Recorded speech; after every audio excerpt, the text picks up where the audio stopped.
Let's make creating your source citations a little bit easier using macros. And we're going to learn how to put them into the footnotes of your research notes coming up next.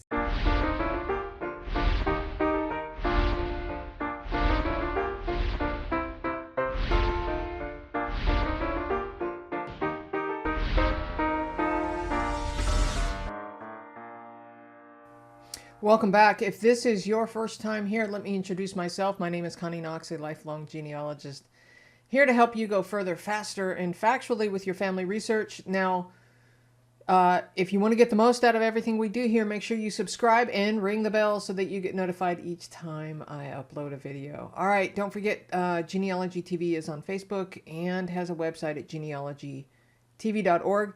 Okay, so we're going to jump into this right now. So let's talk for a moment about what exactly is a macro.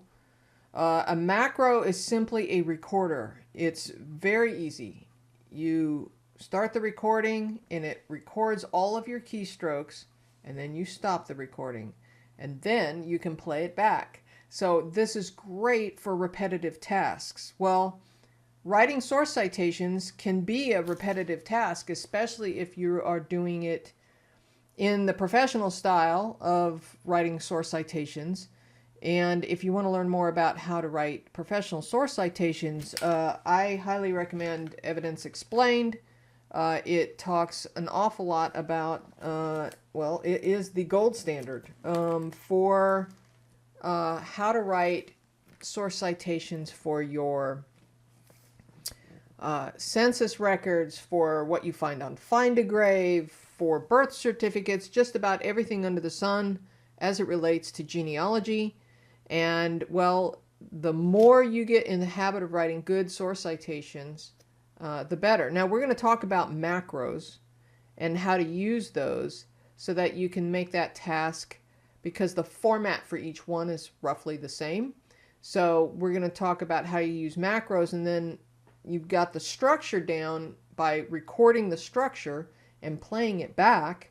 And then all you have to do is go back and pull up the source citation specific to what you're doing the next time. Once you've recorded one, you don't have to do it again.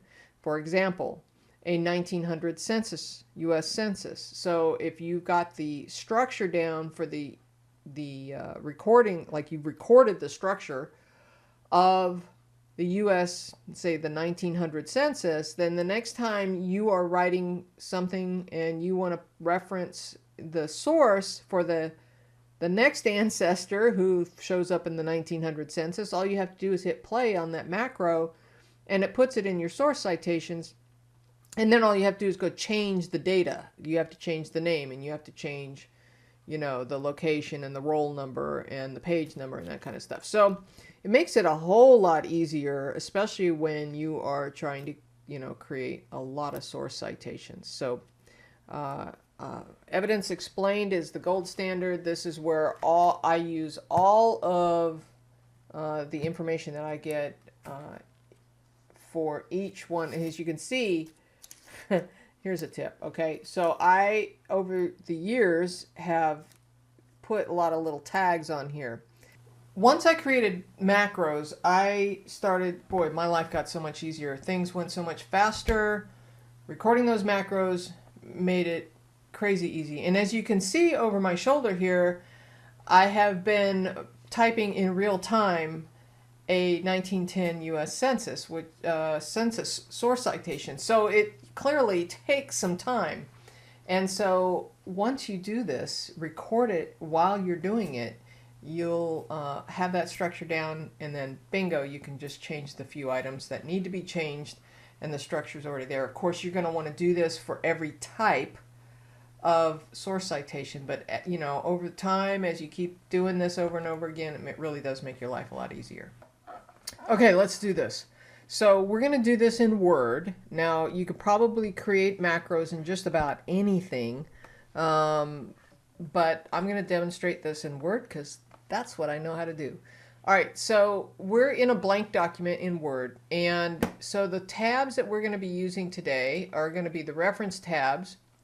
across the top and the View tab because that's where the macros are hiding, okay?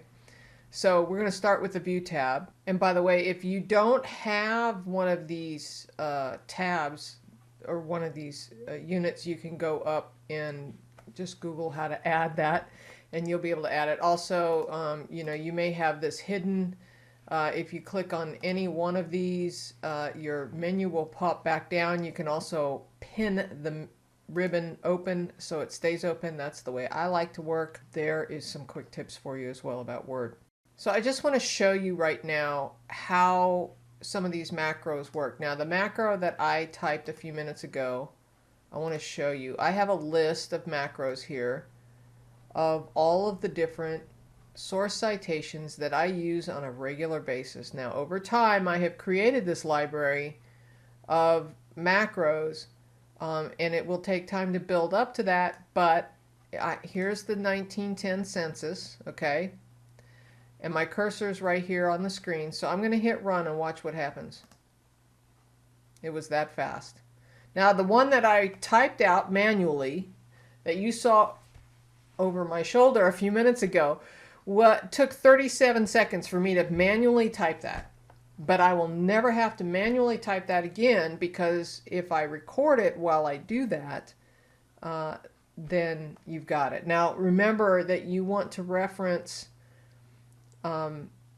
evidence explained as to each different type of source citation that you want to write. So be mindful of that. I'll leave a link for that book in the show notes below. But okay, so here's how I do this. Now I'm going to start with the example that I'm going to use here already written. That's part of the process for you, is to go ahead and jump into evidence explained for the specific type of source citation that you're going to write and write it out. Just write it out. And then the reason why I do that, and I don't record it at first, I just write it out. So I get it right. And then I use it as an example. Okay? So again, you want to be on the View tab and you want to go to Macros, and we're going to record a macro. Now, I'm going to name this US Census 1910. Okay. Oh, I messed up. Now, what did I do? I messed up because I didn't tell you you can't have spaces. So I'm going to go back and I'm going to remove the spaces. That is probably the biggest obstacle it took me when I first started doing this, was that you cannot have spaces. So remember that. You can put a description down here. Now, Microsoft Word recommends that you put it in the normal.m file. So then you hit OK. We are now recording. And as you can see, that little recorder icon next to the pointer, okay? So everything I type after this is going to be recorded, but if you make a mistake, that's okay. Here's what I'm going to do. The reason why I already had typed out the 1910 census source citation was because I wanted to be able to have an exact copy of it to reference. So here we go. We're going to type 1910, and I'm going to put my glasses on so I can actually see what I'm doing.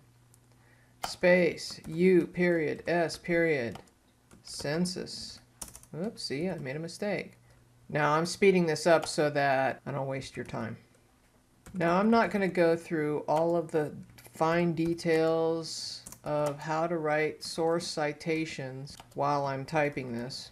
I keep using an exact source citation in this example, but you could certainly put the word name instead of somebody's name in there. All right, now here is something that you need to be aware of. When you are referencing certain places as part of the normal source citation rules, they're supposed to be italicized. And so in order to italicize, you want to use Control-Shift-I. And for those on Mac, I guess that's a Command-Shift-I. And it puts your italics in, then we type Ancestry. Then we have to go Control-Shift-I again to turn it off, and then we can continue typing. Now you can actually put in here a code that does today's date so that you never have to type it again. So how you would do that is you would go up to the Insert tab, then you come over to Date and Time, and because we're using the standard genealogical way of writing dates where you put the date, day, then the month, then the year in there, and we hit OK, and it automatically puts it in there. Now see, we're still recording, so we're doing that while we're still recording, and then we continue on with our recording. Okay, and we're done. So now what we do is we go back up to the View tab, we hit the macro, and we say Stop Recording. So now we have stopped recording. Now we can test this by going up to Macros, and we hit View Macros, and we scroll down. Now this was the one, this US Census here, 1910, was the one that I had previously done. This one we titled US Census 1910, and if we hit Run, bingo, it lays it in. I have opened up a fake set of research notes just to demonstrate. So in order to add that as a footnote now, what you want to do is you want to go over to the Reference tab, and then we're going to hit Insert Footnote, and it's put a little 1 here at the bottom of the page.